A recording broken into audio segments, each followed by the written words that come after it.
This club is killing my mental sanity because I am a very optimistic person and I had a bit of optimism today. But even that small optimism has been killed away. I'm not pissed, I'm not fuming. This is a rant, but I'm not going to use any explosive swear words.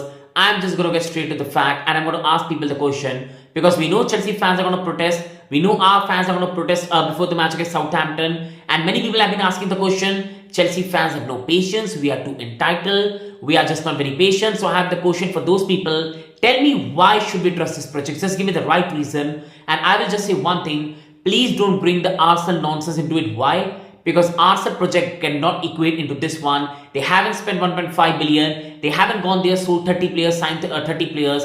And they are a very, very well-run club. So if you want to debate, come with proper points. But please don't bring this Arsenal process nonsense. Because they are a very different run club to ours.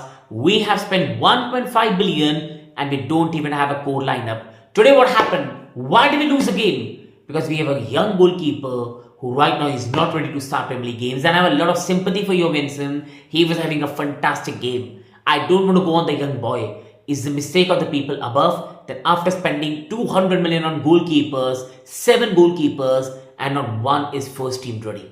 It's an absolute incompetence of the highest order. Centre backs toss in. I've always said I respect him. I love every player. But these players are above average level and they are bench quality for a club like Chelsea who are trying to win the Premier League title. I've been very respectful. I love Tossin. I love Trevor. I love everyone. But they're not starting quality of a team that used to have Gary Cahill, John Terry. We are competing against Virgil van Dijk, Konate, Gabriel, Saliba. They are not good enough at that level.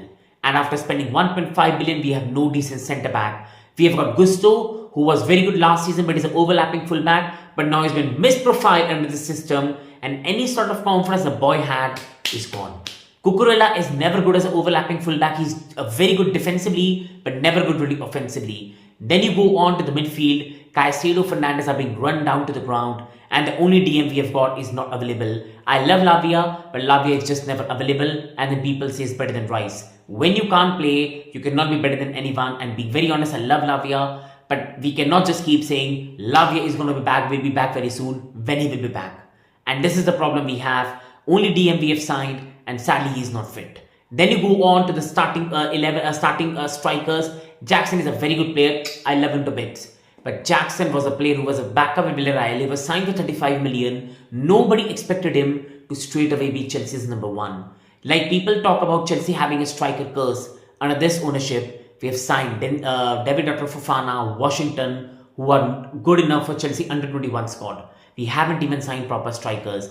Nkunku has been misprofiled. On the right wing, we have signed so many players. Angelo Gabriel sold, Moreira sold. Now we have Aston Villa, Kendry Paez, 60 million Neto, Mediuki, Palmer.